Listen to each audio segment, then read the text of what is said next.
नमस्कार, मैं हूं सुरेश चौहान और आप देख रहे हैं बिंदास।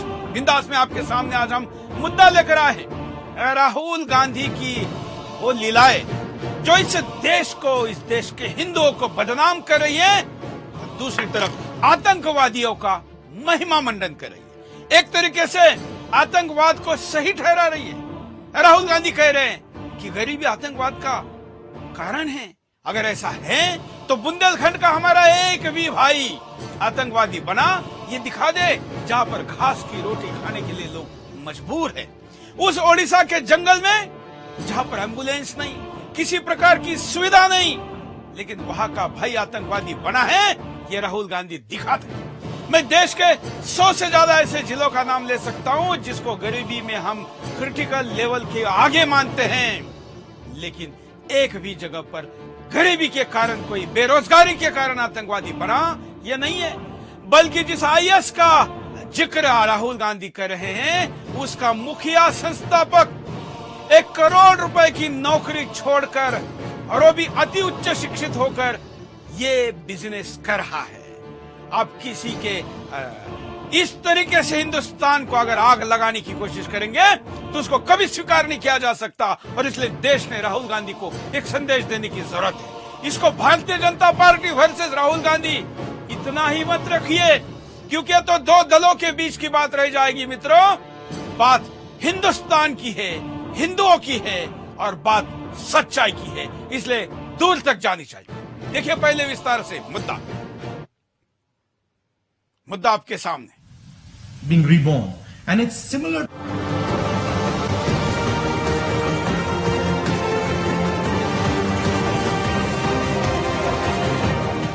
राहुल गांधी ने कहा है कि आईएसआईएस जैसे खूंखार आतंकी बेरोजगारी से पैदा हुए। That fought the United States and caused massive casualties to the Americans. And it didn't end there. That insurgency slowly entered empty spaces. It entered the empty space in Iraq. It entered the empty space in Syria. And then it connected with the global internet to form the horrific idea called ISIS. You have tried to denigrate the minorities of this great country called India. You have questioned them. Your submission that if jobs are not available for the minorities, they will sell their soul to an alternative idea, quote unquote ISIS, is something which is deplorable, is something for which you have to explain, Mr. ऐसे आतंकी गरीबी और बेरोजगारी की वजह से पनपे, क्योंकि इराक में बेरोजगारी बढ़ गई थी। इसीलिए इराक में आईएस जैसे आतंकियों ने हथियार उठाए। ऐसे में कई सवाल खड़े हो रहे हैं। क्या सभी आतंकी गरीबी और बेरोजगारी की वजह से आतंकी बने? क्या डॉक्टरेट डिग्रीधारी लादेन और बगदादी बेरोजगार थे? करने वाले पायलट बेरोजगार थे? क्या भारत में कत्लेआम करने वाला दाऊद इब्राहिम बेरोजगार था? क्या पाकिस्तान से आकर मुंबई को दहलाने वाले आतंकी बेरोजगार थे? क्या हाफिज सईद बेरोजगार हो गया है? क्योंकि ये सभी आतंकी करोड़ों मासूम लोग जो मुस्लिम आतंकी बने हैं, वो सभी गरीब थे। गरीब हो और पढ़ा लिखा ना हो, राहुल गांधी की इस नई थ्योरी में कई पेज दिख रहे हैं। तो क्या राहुल गांधी इस्लामिक आतंकियों का अपमान कर रहे हैं या सम्मान? ये भी सोचने वाली बात है, क्योंकि सभी इस्लामिक आतंकी तो बहुत संपन्न घरानों से रहे हैं।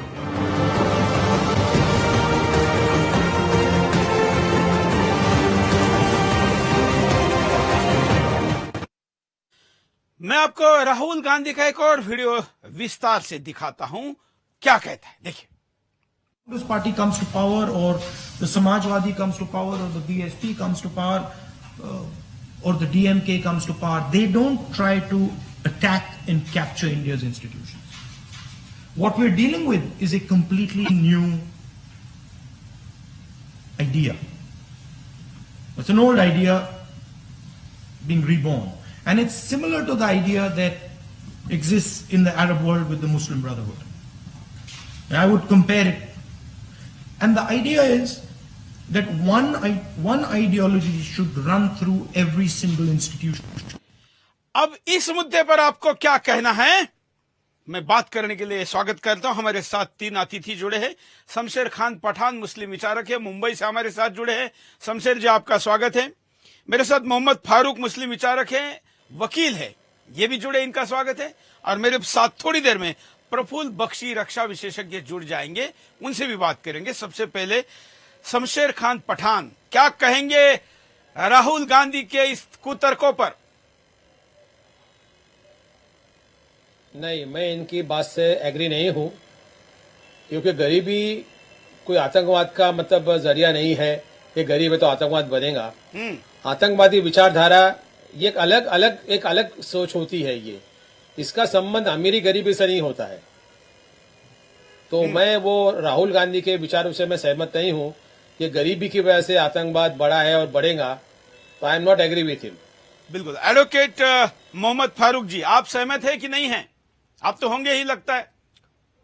सुरेश जी, देखिए, आप पहले से बाइसनेस होके बात करें कि भाई मैं होऊंगा, मैं कोई कांग्रेस का कोई प्रवक्ता नहीं हूँ, ठीक है ना, मेरा किसी पॉलिटिकल पार्टी से कोई लिंक है। लेकिन बोलिए ना आगे। रही बात उसकी कि भाई टेररिज्म का गरीबी से लिंक, मुझे तो कोई समझ में नहीं आता कि भाई अगर इस तरह से लिंक होता तो मोर देन 30% जो पीपल हैं वो बिलो पॉवर्टी लाइन से नीचे हैं, ठीक है, वो सारे के सारे आतंकवादी बन चुके होते। तो क्या वो सारे के सारे आतंकवादी हैं? नहीं। तो इसको गरीबी से जोड़ना ये कहीं ना कहीं अपना एक उल्लू सीधा करने की बात है, और इसके अंदर में राजनीति बेनिफिट उठाने की जो इसके अंदर में एक बू आ रही है, वो इसके अंदर में है। तो क्या दर्शक क्या मानते हैं, समझते हैं? कॉल करिए, बताइए स्क्रीन पर चल रहे नंबरों पर कि राहुल गांधी से आप कितने सहमत हैं। क्या गरीबी के बहाने आईएस को और आतंकवादी बनने वाले लोगों को आप महिमा मंडित तो नहीं करें? क्या हिंदुस्तान के गरीबों को और खास करके मुस्लिमों को आप आतंकवादी बनने की दिशा में आह्वान या कोई तर्क या जस्टिफिकेशन देने के लिए मुद्दा हाथ में दे रहे हैं? आखिर ऐसा क्या कारण है? और इसलिए राहुल गांधी के इन बयानों का ऑपरेशन बिंदास में जारी है। पहले कॉलर के पास चलते हैं। जय हिंद, बोलिए, क्या कहना है आपको? जय हिंद सर। बोलिए। सर, ऐसा है कि कांग्रेस पहले से ही मुसलमानों की पार्टी है। उन्होंने पहले ही कबूल किया हुआ है कि हम मुस्लिम की पार्टी हैं। और ये सर बार बार इन लोग को सारा दुख दर्द जो है मुसलमानों के लिए ही होता है। आतंकवादी मरता है तो सोनिया गांधी के तक सोती नहीं है। दिग्विजय साहब बोलते हैं, ओसामा जी और इनके कई हाफिज सईद साहब बोलते हैं। तो इनका सर पूरा का पूरा जो साथ है वो आतंकवाद, हम लोग को ऐसा लगता था कि वो मुसलमानों के साथ है, लेकिन सर आज ये पता चल गया है कि वो आतंकवादियों के साथ है। चलिए, धन्यवाद। अगले कॉलर के पास चलते हैं। आप भी कॉल कर सकते हैं। मैं फिर पैनलिस्ट के पास जाऊंगा और आपके सामने कुछ और भी आंकड़े रखूंगा जिससे कि राहुल गांधी के वकीलों को बात करना मुश्किल नहीं, नामुमकिन हो जाएगा। अगले कॉलर। जय हिंद, बोलिए। हेलो। हाँ, हेलो, क्या कहना है आपको? नमस्कार चौहान जी, मैं सूरत गुजरात शहर से बोल रहा हूँ। हाँ, हेलो। हेलो, बोलते रहिए। हाँ, मैं गुजरात शहर से भानी में बोल रहा हूँ। मैं कहना चाहता हूँ कि जिसका दिमाग ऊंचा हो वो आलू की खेती लगाने की, आलू की फैक्ट्री लगाने की बात करे। आरएसएस को या बीजेपी को ब्रदरहुड या आतंकवादी संगठन घोषित करे। जिसका दिमाग जितना हो वो उतनी ही बात करेगा। और ऐसे लोग, इनसे उम्मीद क्या कर सकते हो आप? अभी 84 के दंगों के बाद क्या कि उसमें कांग्रेस का हाथ नहीं है। आज मानता हूँ कि बेरोजगारी के लिए वर्तमान सरकार का हाथ है, तो 84 में कांग्रेस की सरकार की, पूरे 84 के दंगों के दोषी ये हैं। बिल्कुल, धन्यवाद।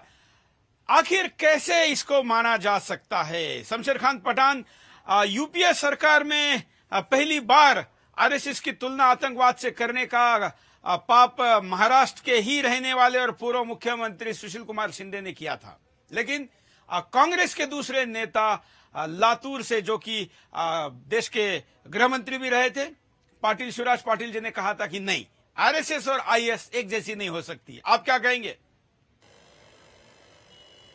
आरएसएस ये एक कट्टर आतंकवादी संगठन है और इसके प्रूफ सब मिल चुके हैं। ये दोनों एक जैसे हो सकते हैं? इन दोनों की तुलना सही है क्या? नहीं, आरएसएस नंबर 1 पे है आतंकवादी संगठन नहीं, में। क्या आईएस और नंबर 1 पे आरएसएस है। एक जैसे है क्या? हाँ, दोनों एक जैसे, दोनों आईएस और आरएसएस दोनों एक है, दोनों एक जैसे ही है। आईसीस और आरएसएस दोनों मोहम्मद एक जैसे फारूक, है। आप मानते हैं और कि इसके आईएस सबूत है, और आरएसएस एक जैसे हैं? इसके सबूत है ना। 18 बम धमाकों में आरएसएस के लोग हैं, इसके सबूत है। 18 बम धमाकों में 3 मोहम्मद धमाकों में फारूक जी, उनको सजा लगी है। आप मानते हैं कि आरएसएस और आईएस एक जैसी हैं? देखिए, मैं आरएसएस के बारे में बहुत ज्यादा जानकारी नहीं रखता हूं, हाँ। लेकिन जो चीजें सुनी हैं आई हैं कि उसके आरएसएस के अंदर में यह है कि जी इनका बहुत सारे कट्टरपंथी हैं, उनके संगठन के साथ में इनका मेल जोल और उनके अंडर में एक सब्सिडरी कंपनी की तरह काम करना। अभी सनातन संस्था जो है महाराष्ट्र के अंदर में एक आतंकवादी संगठन के रूप में उभरा है, उसके लोगों ने अभी पकड़े गए हैं। उसमें बम की फैक्ट्री पूरी पकड़ी गई बनाने का, और भी इनके ऊपर एलिगेशन जो है वो लगते रहे। मालेगांव बम ब्लास्ट हो या मक्का मस्जिद हो या समझौता एक्सप्रेस हो, इसके अंदर भी नाम आप जो सारे है वो नाम बता रहे जो कोर्ट खारिज कर चुका है।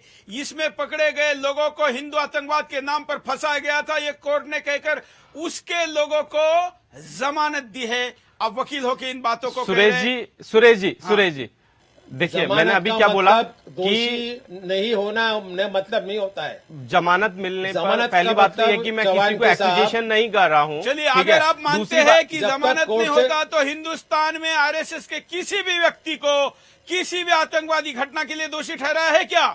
जवाब है नहीं। तो आप कैसे ठहरा रहे? जब आप कहते हैं कि केवल जमानत तक नहीं है ना। 3 केसेस में सजा हुई है चौहान के साथ। कौन से बताइए? आतंकवादियों को कौन से 3 केसेस? उसमें 3 केसेस में सजा हुई है। बताइए ना 3 कौन से? 3 मामला केसेस में आरएसएस के लोगों को सजा हुई है। बताइए ना 3 कौन से, नाम बताइए। नाम अभी याद नहीं आ रहा, लेकिन मैं आपको बताता हूं। हाँ, नाम नहीं याद आएगा, लेकिन नहीं, आपको बताता हूं। हिंदुस्तान के आजादी से लेकर आज तक आरएसएस के किसी भी स्वयंसेवक को, कार्यकर्ता को, उससे जुड़े हुए आनुषंगिक संगठन के व्यक्ति को 3 केसेस में सजा हुई है। 3 नहीं हुई है। ये सजा की बात 15 सबसे केसेस झूठ में है। अभी चार्जशीट और पर मैं है। शमशेर खान, मैं आपको 1 घंटे का पूरा टाइम देता हूं। शो खत्म होने तक आप नाम बताइए। Yes, okay. आपके समर्थक कोई हो निकाल के लाए yes. नाम। मैं दावा करता हूं एक भी सजा हिंदुस्तान में नहीं हुई है। हमारे साथ प्रफुल्ल बख्शी जी जुड़ने जा रहे हैं, उनके पास चलते हैं। लेकिन उसके पहले मैं आपको दिखाता हूं कि हिंदुस्तान में कैसे गरीबी है लेकिन आतंकवाद नहीं। देखिए, मजदूरी करते हैं लेकिन आतंकी बन के कभी किसी मासूम का गला नहीं काटा यहाँ के युवाओं ने। वहीं उत्तर प्रदेश के बुंदेलखंड में झांसी का मनकपुरा गांव आज भी बिजली के लिए तरस रहा है। बिजली के खंभे तो लग गए लेकिन बिजली नहीं पहुंची। गांव और पूरे जिले में आज भी लोगों की खेती सूख गई है। गांव से शहर में आकर लोग मजदूरी कर रहे हैं लेकिन कभी आतंकी नहीं बने, कभी मासूम लोगों के गले नहीं काटे। वहीं भारत में जितने भी आतंकी मिले वो सभी संपन्न जिलों और शहरों से आए हुए थे। सबसे ज्यादा आतंकी देश में उत्तर प्रदेश के आजमगढ़, बिजनौर और अमरोहा जिले के पकड़े गए। ये सभी आतंकी पढ़े लिखे युवा थे। इनमें से ज्यादातर आतंकी मेडिकल और इंजीनियरिंग के लिए तैयारी करने वाले थे। वहीं जो आतंकी भारत से आईएस में शामिल होने गए वो सभी पोस्ट ग्रेजुएट थे। केरल, कर्नाटक और आंध्र प्रदेश के जो युवा आईएस में शामिल हुए वो या तो अच्छी नौकरी कर रहे थे या फिर कुछ संपन्न परिवार के युवा थे।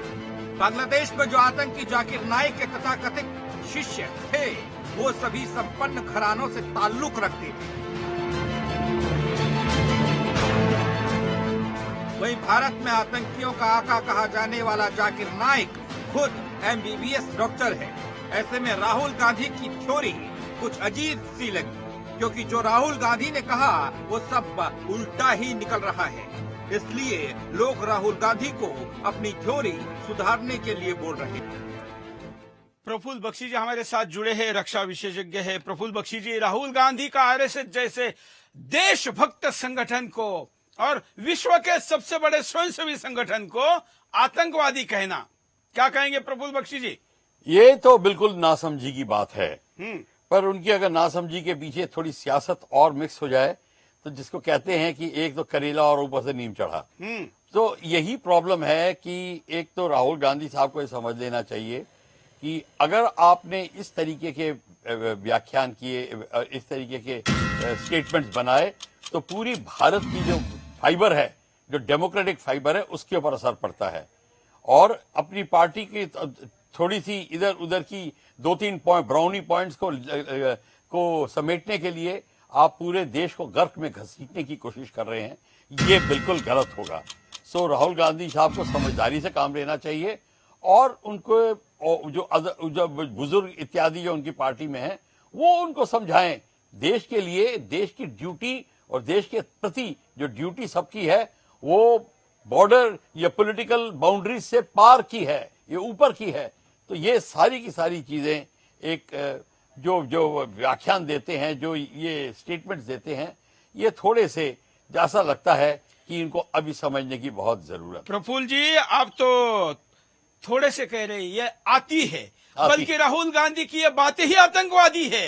राहुल गांधी बेरोजगार है और इसलिए वो आतंकवाद फैला रहे, इस बात को तो माना जा सकता है। लेकिन हिंदुस्तान के लोग गरीब है और इसलिए आतंकवाद फैला रहे, ऐसा अगर है तो मैंने जो पैकेज अभी दिखाया उसमें हिंदुस्तान के तमाम आंकड़े हैं और कहीं पर भी ये सत्यता नहीं बनती है। नहीं बनती। शमशेर जी कुछ कहना चाहते हैं, बोलिए। अजमेर ब्लास्ट केस के अंदर आरएसएस के लोग को कन्विक्शन हुआ है। Ajmer blast case, it is गलत ऑन बता रहे रिकॉर्ड। आप गूगल पे चेक कर आप सकते हैं। सियासत बिल्कुल वाले वेबसाइट खोल के मत बताइए। नहीं सियासत में गूगल चेक कीजिए आप ब्रेक के बाद में। बताइए ब्रेक के बाद ओवैसी के गूगल पे चेक ओवैसी के किसी पोर्टल को खोल के मत बताइए। ब्रेक नहीं I don't admire of Owaisi admire मैं नहीं हूँ। आप गूगल पे चेक कीजिए, आरएसएस के लोग अजमेर ब्लास्ट में कन्विक्ट है। आप चेक कर लीजिए, आप उसके अंदर देखो लाइव गूगल के आंकड़ों पर बात करने के लिए आप चैनल पे नहीं बैठे हैं।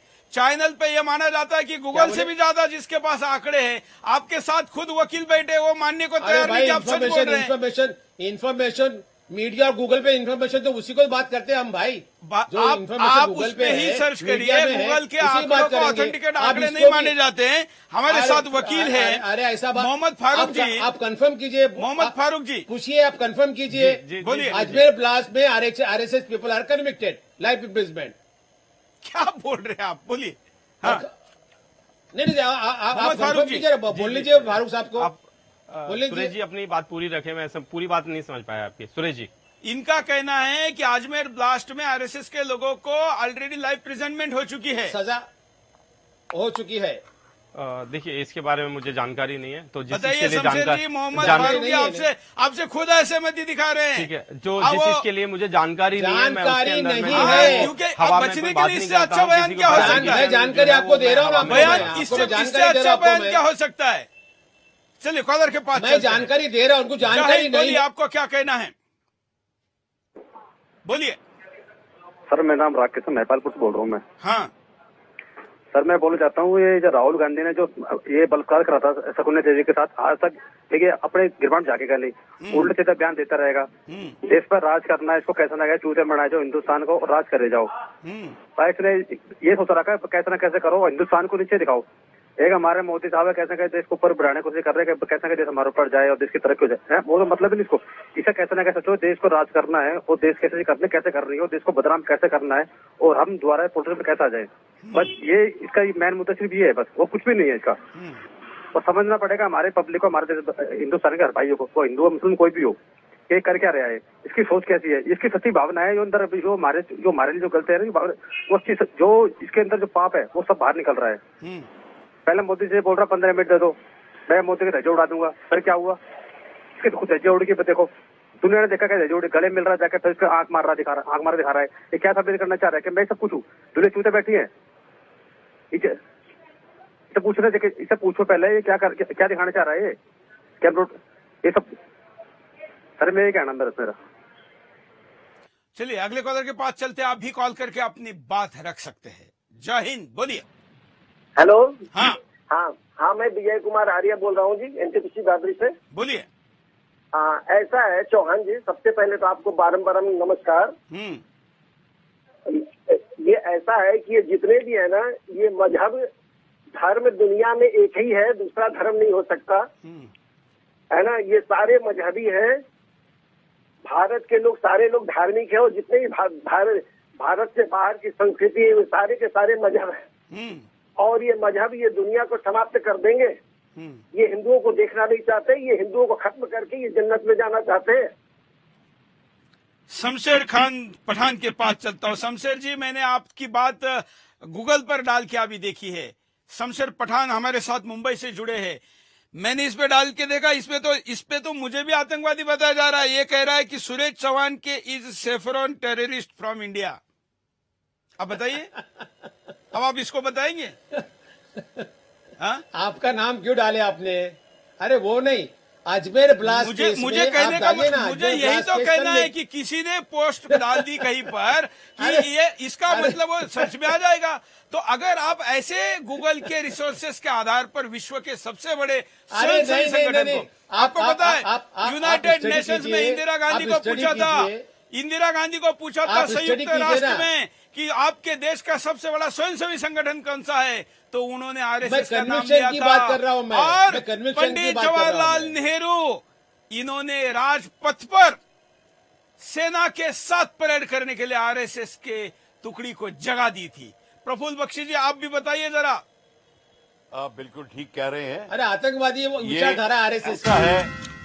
They don't believe in brotherhood, they believe in Hinduism, Suresh ji, they hate मुस्लिम। मैं ये कहना चाहता हूं, What you are talking about them? The anti-national organization.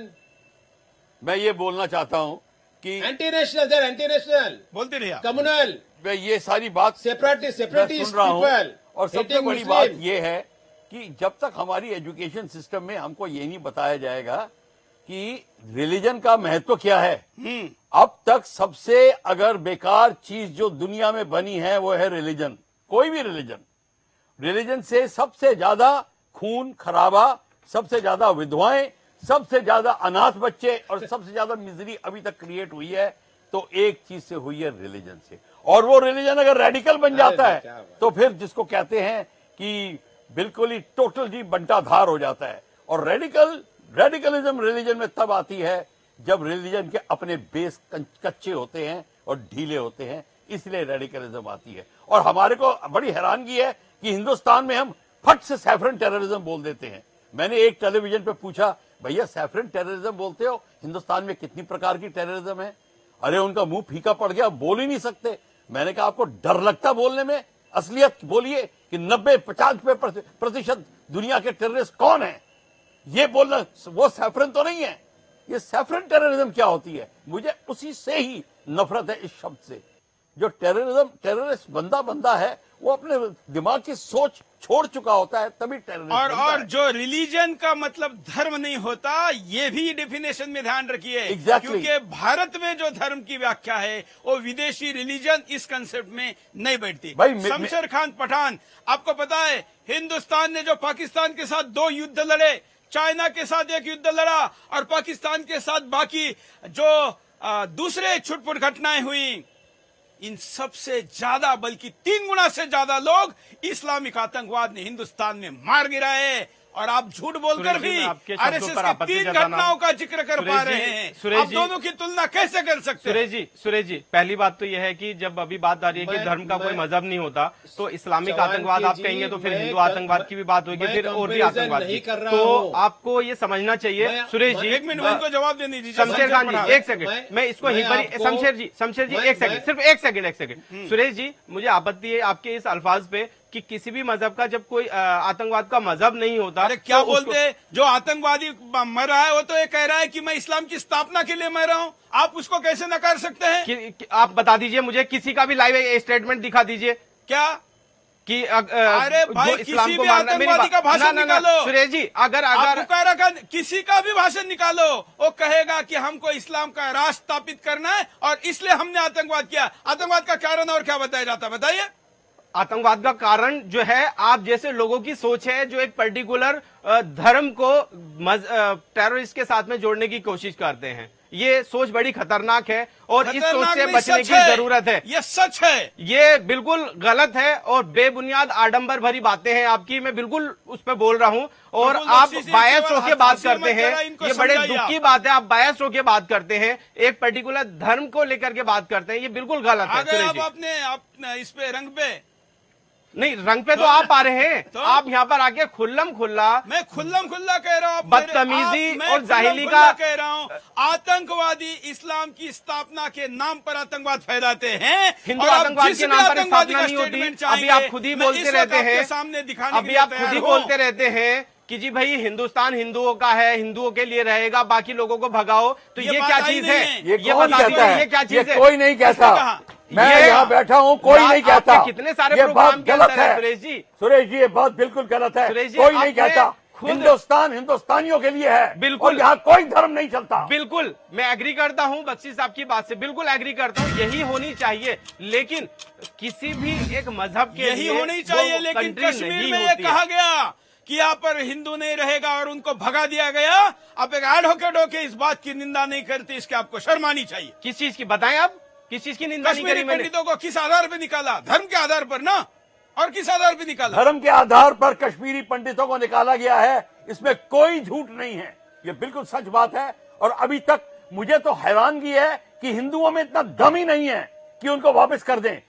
40,000 Rohingya को उठा के लेके आए हैं म्यांमार से, वहां पे जम्मू एंड कश्मीर में बना दिया है, पर कश्मीरी पंडित को नहीं ला अभी सकते। ये डिबेट को आप कहीं दूसरी तरफ लेके जाने की कोशिश है। बात आपने मुझे मतलब लग रहा है आपके जहां हाँ तक में हाँ याद मिला है है तो सुरेश डिबेट जी, सही दिशा ये में है। नहीं, और आप आपके हाँ राहुल में हाँ गांधी नहीं की मिला बात है करते तो हुए डिबेट गलत दिशा में है। आप अपनी जितनी डिबेट आप देखेंगे, राहुल गांधी की बात कर रहे हैं। ठीक है, राहुल गांधी ने उसको कहा आप कि कहीं ना आरएसएस कहीं- आतंकवादी संगठन आईएस कहीं ना के कहीं बराबर है। और मुस्लिम दूसरी बात accusation के कही, साथ में क्या link करते गरीबी हैं, आतंकवादी का मुस्लिमों कारण को है? accusation अगर के ऐसा लिए है, मैं आपको- दर्शकों का कहता हूँ, कई लोग कॉल कर रहे हैं, मैं लाइव टेलीकास्ट नहीं, के भी देखिए, कुछ वो बायस मॉनिटर मेरे लोग सामने देखिए, हैं। अभी बड़ी आपके मात्रा में चैनल लोग पर इस abusive जी, language बात का से इस्तेमाल सहमत हो रहा सुरेश है। जी। सुरेश जी, आपके चैनल पर गालियों का इस्तेमाल हो रहा है और आप बड़ी खुशी से सुन रहे हैं। कौन सी इससे गाली? बड़ी अभी आप इससे पहले जो कॉलर थे उन्होंने गाली का इस्तेमाल नहीं किया। क्या गाली दी उन्होंने? अब मैं फिर रिपीट करूंगा, यहाँ पर अच्छा लगेगा नहीं, बताइए लाइव ना। चैनल पर।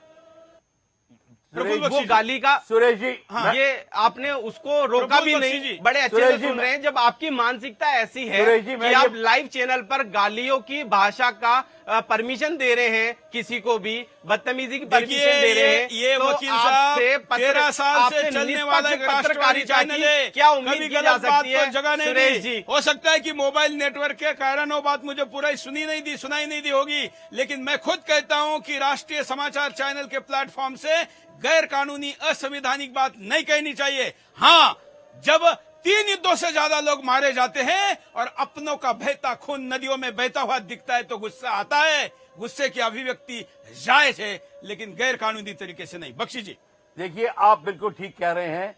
मैं एक बात बताना चाहता हूं, भारत में इतने रिलीजन हैं, सब अपनी अपनी जगह और अच्छे हैं, पर जब कोई रिलीजन कहता है कि सिर्फ हम ही होंगे और तलवार के बल पर हम सब काफिरों को बदलेंगे, या हिंदू कहता है कि हम मुसलमान को मारेंगे, या क्रिश्चियन कहता है कि हम सबको खत्म करेंगे, वो बैटल ऑफ क्रूसेड सब खत्म हो गए हैं।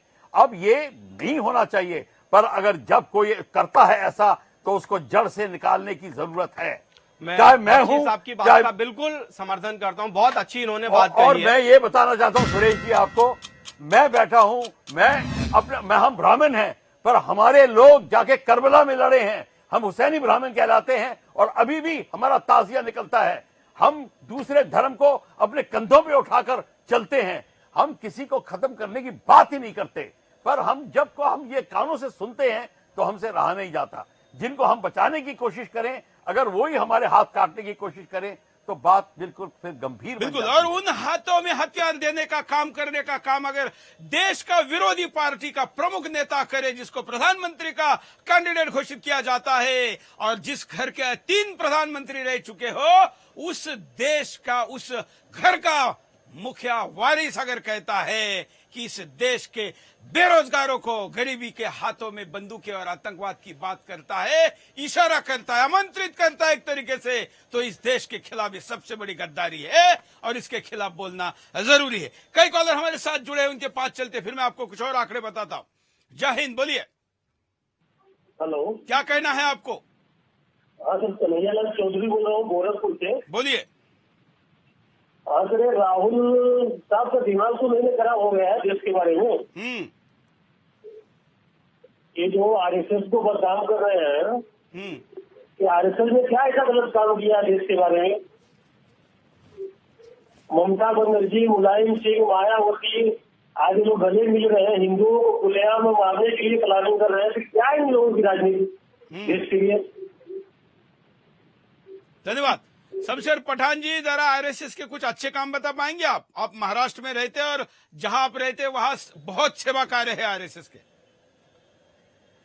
कोई अच्छा काम नहीं है, आप मुझे अच्छे काम बताइए उनके। वनवासी कोई अच्छा कल्याण काम आश्रम नहीं है। क्या है?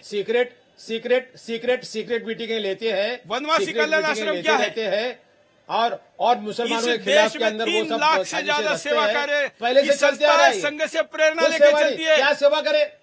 क्या सेवा की?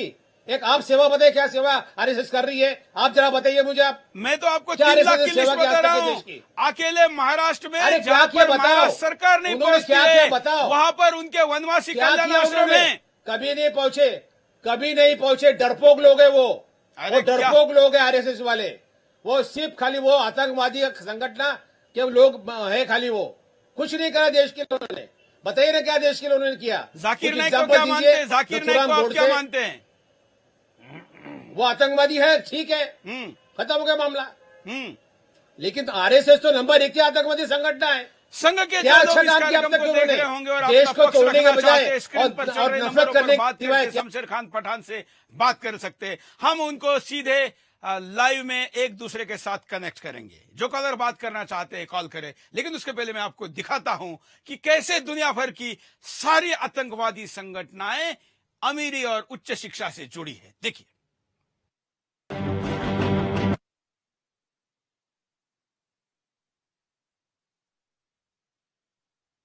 मैं आंकड़े आपको थोड़ी देर में अपडेट कराता हूं। कुछ तकनीकी कारणों से अभी मैं आपके सामने रख नहीं पा रहा हूं। तब तक एक कॉलर के पास चलते हैं। जय हिंद। बोलिए।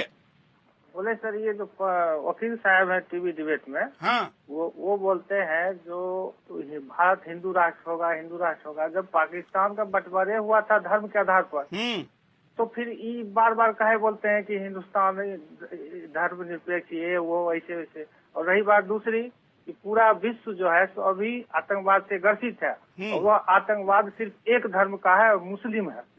ऐसा कोई भी चैनल पर नहीं बोलता है, कोई भी मीडिया नहीं ये बात बोलता है कि मुस्लिम आतंकवाद। लेकिन पूरा विश्व परेशान है आतंकवाद से। लेकिन वो कौन सा आतंकवाद? तो मुस्लिम आतंकवाद। जहाँ भी बम ब्लास्ट किया जाता है अल्लाह अकबर नारे लगते हैं। जी, यही मेरा कहना। चलिए बताइए वकील साहब, आप जो बात बोल रहे हैं आपको एक देश के आम आदमी ने सभ्य भाषा में बात करके बताया। बताइए।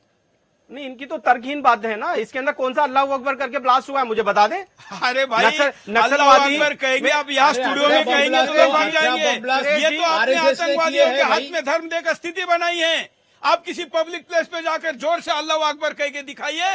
इस बात का मुझे दुख है बताते हुए, लेकिन ये सच है। कौन है? श्री राम सेना कौन है? जो मैं आपको बताता हूँ, मोहम्मद फारूक, आप मेरे साथ चलिए, मैं आपके साथ कैमरा भेजता हूँ। आप किसी भी जगह पर जाके नारा जोर से चिल्ला कर दीजिए, वहाँ पर क्या प्रतिक्रिया आती है दिखाइए। ये मेरे लिए भी दुखद है किसी भगवान के नाम पर ऐसा होना, लेकिन ये हो रहा है।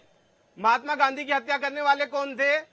इंदिरा गांधी की हत्या करने वाले कौन थे? गोडसे जी। नक्सलवादी कौन है? मतलब इंदिरा गांधी की हत्या करने वाले भी आरएसएस वाले थे? नहीं बोलेंगे। नहीं, इंदिरा गांधी की हत्या करने वाले, राजीव गांधी की हत्या करने वाले भी आरएसएस वाले थे। आपकी आप बायस हैं, एक पर्टिकुलर धर्म की बात कर सकते हैं, उसको एक्यूजेशन कर सकते हैं, लेकिन आप सही बात नहीं करेंगे। मतलब आप एक वकील होके, जी, पैनलिस्ट होके अपनी धर्म की बात कर सकते हो और सुरेश चौहान के नहीं कर सकता। नहीं, अपने धर्म की बात नहीं करिए। मुझे एक अल्फाज बता दीजिए। मुझे गर्व है मेरा, और उस धर्म के लिए मैं डिबेट में पक्ष लेना तो छोड़िए, गर्दन काटने और मरने के लिए भी तैयार हो, इसका मुझे अभिमान है।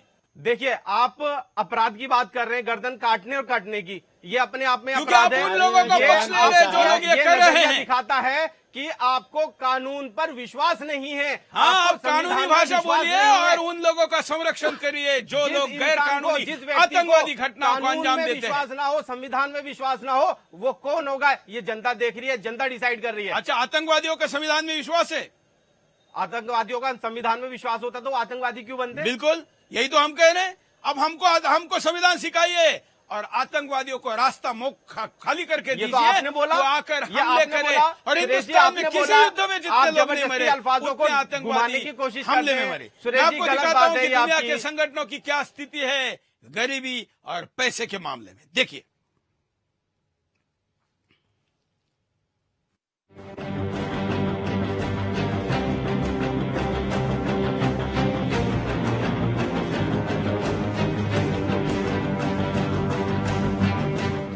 बड़े आतंकी कितने गरीब हैं ये हम आपको बताते हैं, क्योंकि राहुल गांधी ने आतंकियों को गरीब कहा है।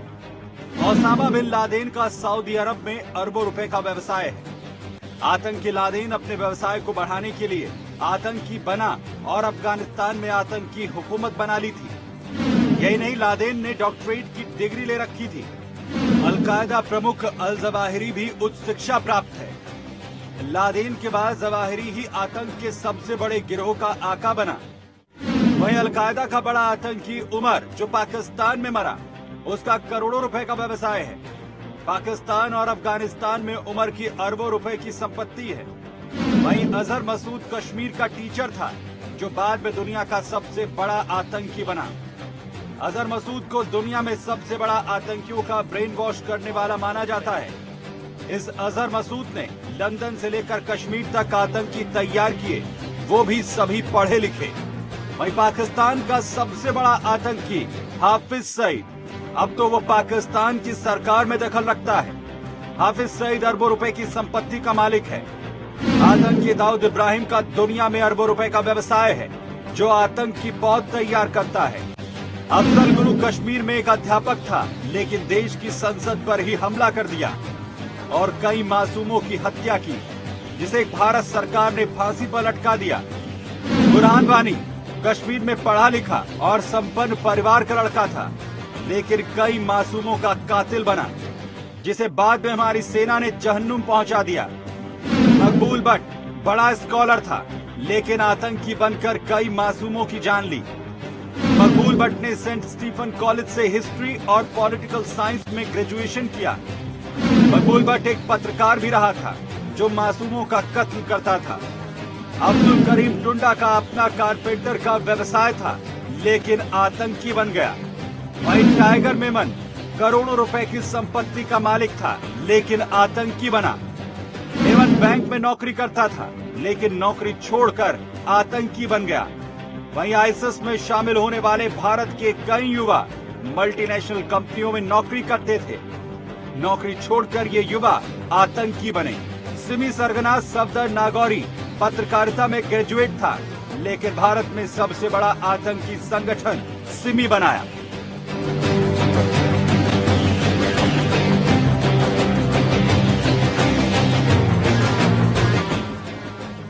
मैं एक वीडियो दिखाने जा रहा हूं शमशेर खान पठान और एडवोकेट साहब मोहम्मद फारूकी। आप जरूर देखिए इस वीडियो को। ये 16 साल का आतंकवादी क्या कह रहा है, किस लिए आतंकवाद करता है, जिसने सीआरपीएफ के 4 जवानों को शहीद किया। देखिए। का मेहमान बन चुका हूँगा इंशाअल्लाह। सामईन मोहतरम, मैंने और मेरे साथियों ने जो इस पुरखतर रास्ते को इख्तियार किया है, इसकी क्या वजह है? अगर आप हिंदुस्तान की मक्कार फौज या हिंदुस्तान के सिक्योरिटी इदारों की बात मान लें, तो वो हमारी बेरोजगारी का रोना रो रहे हैं कि मुजाहिदीन की सफ़ों में नौजवान बेरोजगारी की वजह से जाते हैं। हालांकि ये बातें प्रोपागेंडे से ज़्यादा कोई हैसियत नहीं रखती। सामईन मोहतरम, असल बात यह है कि इस्लाम एक मुकम्मल ज़ाब्ते हयात है। दीन इस्लाम में जिस तरह नमाज, रोज़ा, ज़कात, हज फ़र्ज है, बिल्कुल इसी तरह जिहाद फी सबिलिल्लाह भी इस्लाम के अहम तरीन फ़राइज़ में से एक फरीज़ा है। ऐसे वक्त में इस फ़र्ज की अहमियत और ज़्यादा हो जाती है, जबकि कुफ़ार मुसलमान पर हमलावर हो जाए, मुसलमान की ज़मीन पर काफिर कब्जा कर ले, या मुसलमान औरतों की इज्जत खतरे में पड़ जाए। मेरे दोस्तों, क्या वादी कश्मीर पर हिंदुस्तान ने हमलावर होकर गासिबाना कब्जा नहीं किया? क्या कश्मीर के मुसलमानों की जान और ईमान खतरे में नहीं है? क्या कश्मीर में हमारी माओ बहनों की इज्जतों को तार तार नहीं किया गया? वो कौन सा जुल्म है जो कश्मीरियों पर नहीं किया गया? कितने नौजवानों को साल साल से बेगुनाह सलाखों के पीछे धकेल दिया गया? हजारों बच्चों को मौजूर औरतों को बेवा किया गया। हजारों कश्मीरियों को बेनाम कब्रों में दफन कर दिया गया। कश्मीर के कुदरती वसाइल जिन पर कश्मीर के मुसलमानों का हक है। और केवल एक वीडियो पर रुकना जाए, इसलिए मैं मोहम्मद फारूक आपके लिए मूसा, जो कि जम्मू कश्मीर में सबसे बड़ा आतंकवादी है और वीडियो जारी कर करके लोगों को गजवा हिंद का संदेश देता है, उसका ये देखिए क्या कहता है। तो मेरे भाइयों, आपकी तारीख गलीज हिंदू के सामने झुकने की नहीं है, बल्कि आपकी तारीख तो जहाद और मुजाहिदीन से भरी हुई है। और इन हिंदुओं को आपकी इस बात की अदावत है कि आपका दीन इस्लाम है, और ये आपसे तब तक खुश नहीं होंगे जब तक आप अपना इस्लाम न छोड़ दें। याद रखिए, आपके मसाइल का हल गाय का गोश्त बंद करना नहीं है, दाढ़ी काटना नहीं है, या बीजेपी के मुकाबले कांग्रेस या बाकी सियासी जमातों की हिमायत करना नहीं है, बल्कि आपके मसाइल का हल सिर्फ और सिर्फ अल्लाह ताला ने जहाद में रखा है। जब तक कि हिंदुस्तान में फिर से शरीयत का निफाज नहीं होता, हिंदुओं के लिए हर मस्जिद के माने बाबरी मस्जिद ही होगा। मेरे भाइयों, हमारे दिल हिंदुस्तान में मुसलमानी खून के हर कतरे पे तड़पता है। दादरी के मोहम्मद इखलाक, राजस्थान के पहलू खान, झारखंड के इनायतुल्लाह खान, आसाम के अबू हनीफा और रियाजुद्दीन अली, उत्तर प्रदेश के गुलाम मोहम्मद, इन सब का खून हमारे ऊपर एक कर्ज है, और इंशाअल्लाह ये कर्ज हम जरूर चुकाएंगे। तो मेरे भाइयों, अब फैसला आपके हाथ में है। क्या आपको कुरान के अहकाम पे अमल करते हुए जहाद का रुख करें और अपना खून ज़ाया होने के बजाय हिंदू हुकूमत और हिंदू इंतहा पसंदों पे हमले में बहाए, ना कि अपना खून मॉब लिंचिंग कभी गाय के नाम पे तो कभी किसी और नाम पे बहाए। आपकी जहादी कार्रवाइयाँ ही हिंदू के बढ़ते मजालिम को रोक सकती है। इस जुल्मतों के दौर में आपके लिए बस यही एक रास्ता है, जिसपे भटकल से खुरासान की हिजरत करने वाले मुजाहिद अनवर ने सफ़र किया, जो आतिफ अमीन ने इख्तियार किया जब उन्होंने बटला हाउस में अपने खून से इस्लाम की सरबुलंदी की गवाही दी। कश्मीर और हिंदुस्तान में रहने वाले मेरे अजीज नौजवानों, नरेंद्र मोदी और इसका हिंदू टोला चाहे कितने भी जुल्म और सख्तियां करे, ये याद रखिए कि हिंदू एक बुज़दिल कौम है जो अपने से ज्यादा ताकतवर के सामने घुटने टेक देती है, और ये फिर उसको पूजने लग जाते हैं। इनका घमंड और इनकी ताकत तौहीद के परवाने की तकबीर से डगमगा जाएगी। गाड़ियों ट्रकों से हिंदुस्तानी पुलिस, फौज, आला अफसरों, हिंदू भगवा तंजीमों के लोगों के सर कुचल डालिए। ये ताकूती हिंदुस्तानी रियासत आपके कदमों में आ जाएगी इंशाअल्लाह। बोलिए अभी मोहम्मद फारूक, क्या कहना है आपका? इसमें दो बातें सुरेश जी कहना चाहूंगा मैं। पहली बात तो यह है कि जो भी इसके अंदर में बोल रहे हैं, इसका इस्लाम से कोई भी लेना देना नहीं है। अच्छा, ठीक है, तो किससे लेना देना है? मुझे क्या पता भाई किससे लेना देना है। इस्लाम से अगर लेना देना होता तो हिंदुस्तान के अंदर कितने लोग हैं, सारे के सारे एक ही रास्ता पकड़ के चलते। मैं आपके यहाँ पर चैनल पे बैठ के बात नहीं कर रहा होता, शमशेर भाई वहां बैठ के बात नहीं कर रहे होते, या और भी लोग आते हैं वो बात कर रहे होते, नहीं है ना। ठीक है, अब यही दिक्कत है आप लोगों के साथ कि मेरी सुरेश जी पूरी बात करने दे, सुरेश जी पूरी बात, सुरेश जी पूरी बात करने अरे पूरी बात सुनिए, पूरी बात सुनिए उनकी जबान की जी। आप लोगों के साथ दिक्कत यही है कि पूरी बात नहीं सुनते, जहां मतलब की बात होती है अपनी करते हैं, जहां आपके अगेंस्ट में या आपकी बात को क्रॉस किया जाता है वहां बात नहीं सुनते। प्लीज देखिए, चैनल पर प्रवचन देने नहीं बुलाया जाता, तर्क देने बुलाया जाता है। बता रहा हूँ, जो आपने ये बताया है, दिखाया है, इसकी कहीं एफएसएल के अंदर जांच कराई है, ये सीडी ओरिजिनल जिसने आप जो भी एलिगेशन लगा रहे तथाकथित जो भी है, लेकिन ये अगर मेरी बात सुने, जम्मू कश्मीर का सबसे बड़ा आतंकवादी है। ये मुसलमान नहीं हो सकता, ये इस्लाम को मानने वाला नहीं हो सकता। मैं बोल रहा हूं, इस्लाम ये हरकतें नहीं सिखाता। इस्लाम तो वो मजहब है जो अपने पड़ोसी का भी हक रखना सिखाता है, चाहे वो हिंदू हो या मुस्लिम हो, किसी भी मजहब का हो। इस्लाम ये सिखाता है, इस्लाम भाईचारा सिखाता है, इस्लाम मोहब्बत सिखाता है, इस्लाम अखलाक सिखाता है, इस्लाम प्रेम सिखाता है। प्रफुल्ल बख्शी जी, बात सारी ये है कि हमारे भाई साहब यहाँ पे इस्लाम की डेफिनेशन दे रहे हैं जो ओरिजिनल है। हम सब मानते हैं कि इस्लाम प्यार सिखाता है, जो हम मानते हैं, पर जब आदमी और इस्लाम के तबके के लोग इस बात को से अलग बात करना शुरू करते हैं और जिहाद की बात करते हैं, तो उनका क्या इलाज होना चाहिए वो बता रहे, वो पूछना चाहिए क्या किया जाए इनका। जिसने ये स्टेटमेंट अगर दी है तो उसका क्या किया जाए? उसको जो भी सजा है, जो भी हमारे यहाँ मोहम्मद फारूक जी, आप मुझे बताइए, जम्मू कश्मीर के मस्जिद पे खड़ा होकर अगर हर हफ्ते हर शुक्रवार को पाकिस्तान का झंडा और आईएस का झंडा फहराया जाता है तो उस मस्जिद का क्या करना चाहिए? मोहम्मद फारूक बताइए। सर, मस्जिद के अंदर कोई नहीं फहराता, मस्जिद के बाहर में हो सकता है। मस्जिद के ऊपर फहराता है, चढ़ के ऊपर दीवार पे चढ़ के, उस मस्जिद का क्या बात करना ठीक चाहिए? है, ये बात ठीक है। बताइए, अगर कोई ऐसा करता है तो उसको इंडियन कानून के हिसाब से जो भी उस मस्जिद का क्या करना चाहिए जिसके दीवार पे खड़े होके हिंदुस्तान के खिलाफ का कुछ नहीं कर सकते झंडा फहराया जाता है? सर, मस्जिद का कुछ नहीं कर सकते आप। जो भी, हाँ देखिए, पठान वो कह रहे कि उसका कुछ नहीं कर सकते। क्वेश्चन क्या है? मैं कहता हूँ कि हिंदुस्तान के किसी मंदिर में अगर हिंदुस्तान के खिलाफ बात होती है तो हमको मंदिर पूजनीय नहीं हो सकता। आदमी को मस्जिद का क्या करोगे बोलते हैं आप? क्या मस्जिद का कुछ संबंध है उससे? उसे गोली मार दो आप, उससे गोली क्यों नहीं मारते आप? हाँ, तो उसको आने मत दो ना अंदर। उसको वहां का पहला मुसलमान जो है, जो देश भर के आपके अनुसार जो दुनिया भर के मुसलमानों को सवाल के दिशा में खड़ा करता है, सजा दो वहां पर उसे। खड़े मुसलमान गया क्या गया? प्रशासन देखिए, हर हफ्ते क्यों हो रहा है? देखिए सुरेश, प्रशासन देखिए उस बात को ना, वो अंदर कैसा गया, वो कार्रवाई करो, अरेस्ट करो, उसके ऊपर केस बनाओ, जो हो नहीं सकता। और इस देश के व्यवस्था ने जो चुड़िया पहनी है उसका सहारा लेकर हिंदुस्तान के हिंदुओं को बुजदिल कहने वाले तो चूड़िया निकालो, चूड़िया निकालो, वो चूड़िया पहने हुए हैं या छत्रपति शिवाजी महाराज से लेके महाराणा प्रताप से लेके ऐसे ऐसे लोग पैदा हुए जिन्होंने दुनिया में अपने शौर्य के उदाहरण प्रस्तुत किए और दुनिया के कई लोगों ने उनका ध्यान देकर उनका अनुकरण करके अपने यहाँ पर शौर्य को आजमाया।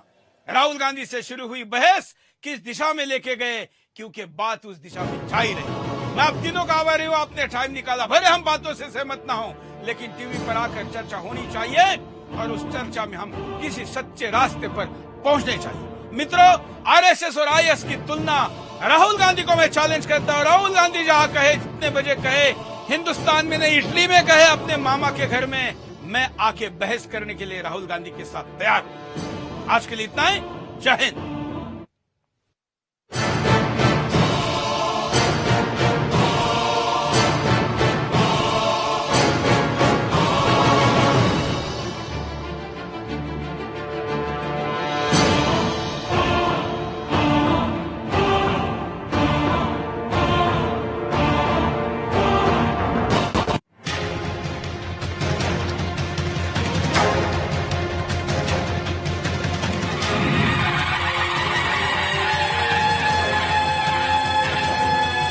मंत्रा फेस क्रीम में है 12 खास आयुर्वेदिक जड़ी बूटियां जो स्किन में अब्सॉर्ब होकर उसे